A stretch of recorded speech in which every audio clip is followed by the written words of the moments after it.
Now, if you clicked on this video, you're probably thinking to yourself, finally, also see what's wrong with the Switch 2. He's finally making a video on what's wrong with it, and we're gonna hear him out what's wrong with the Switch 2. But in reality, I'm gonna be real with you, there's nothing wrong with the Switch 2. You need to leave! Aside from the pricing of the games itself, there's nothing wrong with the Switch 2. Because don't get me wrong, I'm not gonna sit here and lie. The $80 for the Switch 2 games is crazy. It's ridiculous. $80 before taxes. That's gonna come out to like 85 and change, maybe $90. That is crazy. Nintendo, you're going crazy. Relax. Calm down. We're broke. We're broke. I can't eat! I'm broke, nigga! I'm broke! Now, don't get me wrong.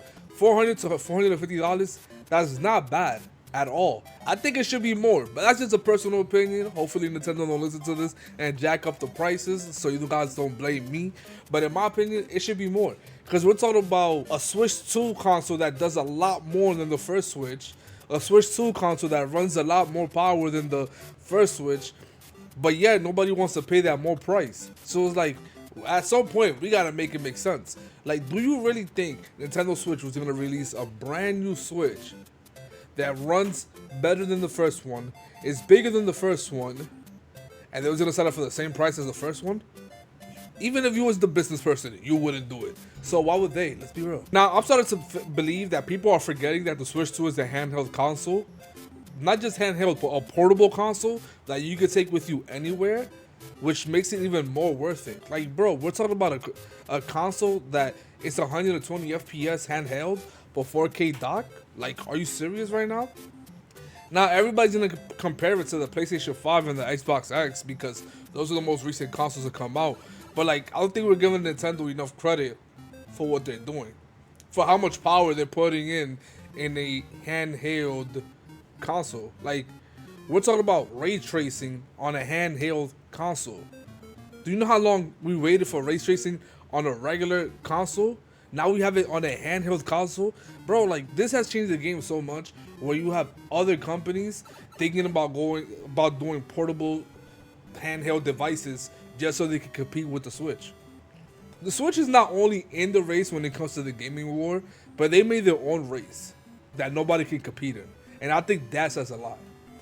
Now, it might not run crazy games like Starfield or like GTA 6 at really high settings, but when you're thinking about Mario, Donkey Kong, Metroid, or any of those Switch games that are exclusive to the Switch only, I think the Switch is worth the price.